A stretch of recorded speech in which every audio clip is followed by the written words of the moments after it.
Halo teman-teman, selamat datang di channel Titik Bola IDN. Hari Kamis 16 Oktober 2025 menandai akhirnya sebuah era kepelatihan di Indonesia. Pemecatan Patrick Kluivert oleh PSSI menandai berakhirnya era pelatih asal Belanda tersebut di Indonesia. Datang dengan reputasi besar sebagai pemain legenda Barcelona, Kluivert justru meninggalkan jejak pahit di tubuh tim nasional Indonesia. Titik Bola IDN akan coba merangkum jejak karir kepelatihan beserta dosa-dosa Patrick Kluivert selama melatih timnas Indonesia. Check this out. Karir kepelatihan Patrick Kluivert. Karir kepelatihan Patrick Kluivert dimulai dikala menjadi pelatih striker dari klub kenamaan Liga Belanda AS Alkmaar di Liga Belanda pada musim 2008-2009 dan 2009-2010. Di klub tersebut ia berhasil membawa klub di posisi 5 besar selama 2 musim beruntun.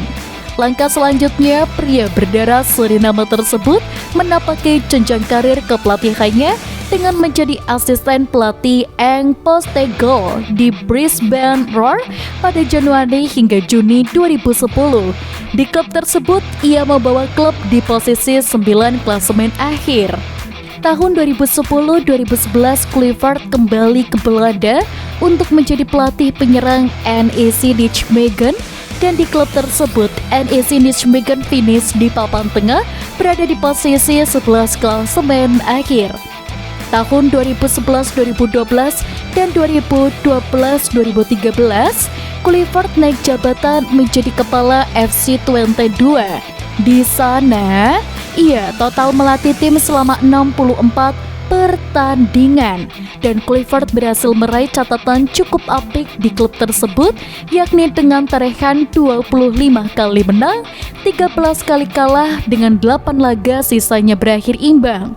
Di musim pertama menjadi pelatih kepala, Kluivert berhasil membawa pasukan muda Twente bertengger di peringkat 1 dari 14 tim yang berkompetisi di Liga Belanda U21 pada musim 2011-2012. Dalam pertandingan yang dijalani, Twente berhasil meraih 58 poin. Lanjut di musim kedua, Twente kelompok umur berhasil berada di peringkat 4 dari 7 pertandingan yang dijalani. Berkaca dari hasil baik yang diperoleh Kluivert selama menjadi bos, pasukan muda Twente membuatnya dipanggil untuk menjadi asisten pelatih Louis van Gaal di Piala Dunia 2014 Brasil. Di ajang tersebut, Belanda mampu meraih peringkat ketiga setelah mengalahkan tuan rumah dengan skor telak 3-0. Timnas Belanda pun berhak meraih medali perunggu. Setelah mempunyai pengalaman yang cukup banyak semasa menjadi asisten pelatih untuk timnas, Kluivert mencoba peruntungan di dunia kepelatihan dengan menjadi pelatih kepala timnas Curaçao dari periode Maret 2015 sampai Juni 2016. Di dalam 483 hari kepemimpinannya, Kluivert hanya mampu meraih 3 kemenangan dari 8 pertandingan tim yang dibagi zona CONCACAF itu. Hasil selanjutnya yang diperoleh 3 kali kalah dan 2 kali imbang.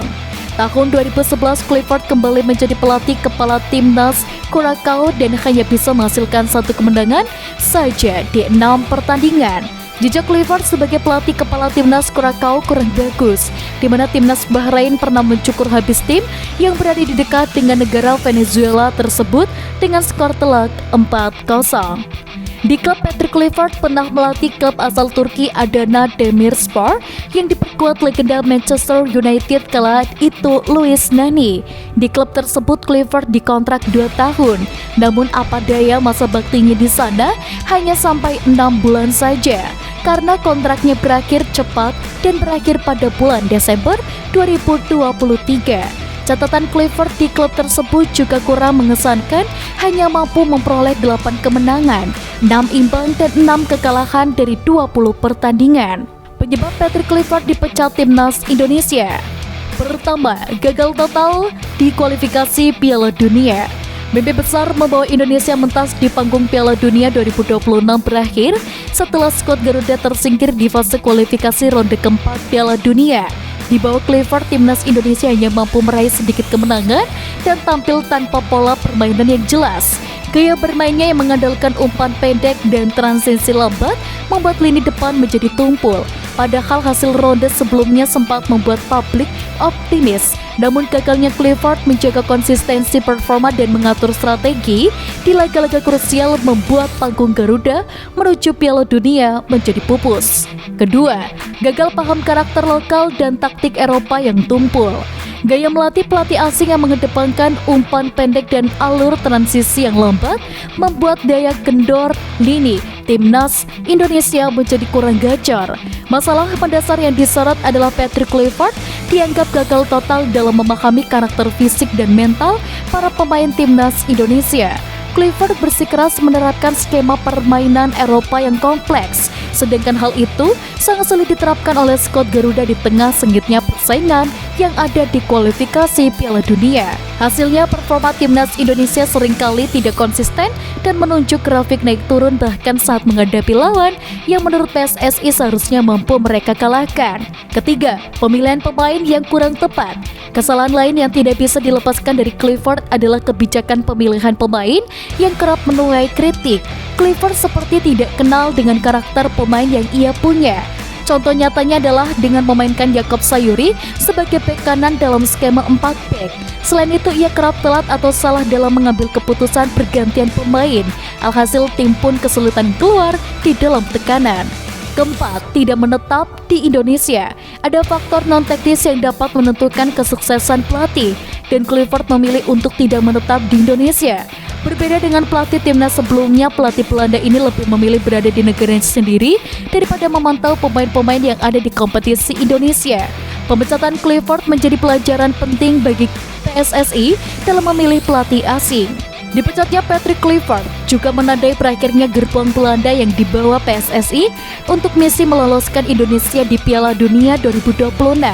Tidak hanya Clifford, tim kepelatihan untuk timnas kelompok umur seperti Gerald van den Broek juga melatih timnas U23 dan Frank van Kempen yang melatih timnas U20 juga turut dipecat oleh PSSI. Penghentian kerjasama ini dilakukan atas dasar persetujuan kedua belah pihak dengan mempertimbangkan dinamika internal dan arah strategis pembinaan tim nasional ke depannya. Dengan berakhirnya kerjasama tersebut, tim kepelatihan tidak lagi menangani timnas Indonesia di level senior U23 maupun U20, kata PSSI. Kegagalan timnas Indonesia menuju Piala Dunia 2026 ini menutup mimpi jangka pendek, tetapi membuka lembaran baru menuju target yang lebih realistis dan ambisius, yaitu lolos Piala Dunia di tahun 2030. Dengan generasi muda yang terus berkembang, Indonesia punya kesempatan realistis untuk membangun tim lebih matang dan kompetitif di tahun 2030. Dan nama-nama seperti Jay Itzes, Calvin Verdong, Kevin Dix, dan Rizky Ridho akan mencapai usia emas pada turnamen tersebut dan diyakini akan menjadi pondasi kuat menuju Piala Dunia 2030. Kerangka timnas Indonesia di tahun 2030 bukan lagi sekedar daftar nama pemain, melainkan visi sepak bola nasional. Ia mencerminkan arah, strategi, dan harapan bangsa untuk akhirnya punya tradisi tampil di panggung dunia. Dan mungkin 5 tahun dari sekarang lagu Indonesia Raya akan berkumandang di panggung sepak bola terbesar dunia. Itulah harapan yang layak diperjuangkan demi Garuda yang benar-benar terbang tinggi di Piala Dunia 2030.